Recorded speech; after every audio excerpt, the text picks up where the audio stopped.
עכשיו דימה עוד פעם הלך.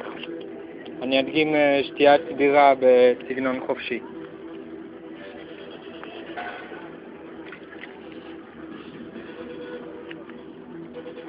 אולי מהצד השני.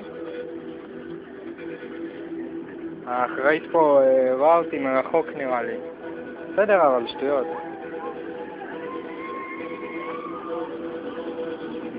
רק שזה... זאת לא אחראית בכלל, אז אני יכול לשתות.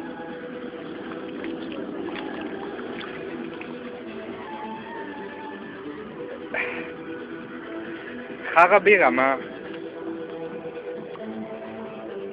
איפה מישה? אני יכול גם להדגים ניפוץ כוס בלי סיבה. שנייה.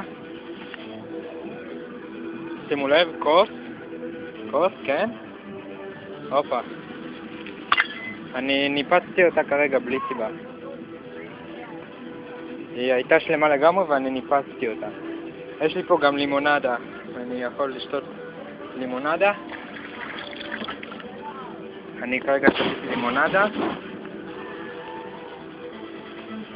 יין לבן. יין לבן זה מצוין דווקא. קודם צריך לבדוק אבל בקשר לאחראים. לא, אין אחראים. אני יכול להרביץ יין לבן?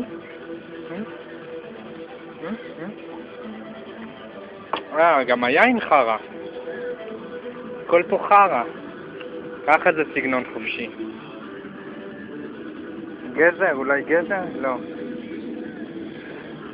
איפה מישה? טוב, מה אני יכול לעשות? לשבור עוד. מה אני עוד יכול לשבור? יש פה מאפרה. בואו ננסה לזרוק את המאפרה לארגז של המאפרות. בדיוק!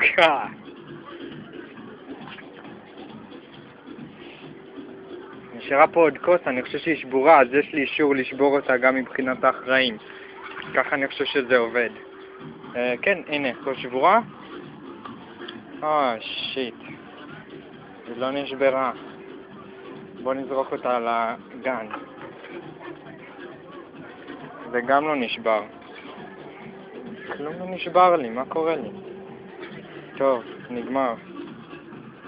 עוד לא נגמר, יש לי עוד. מה אני יכול לעשות פה? הנה מישה, הוא שם רחוק, עובד. כן, זה מישה, הוא אוהב לעבוד. להרוס. לא, אני לא מוצא דברים להרוס. יכול קצת בירה אולי? זה לא טעים. יאללה, ביי.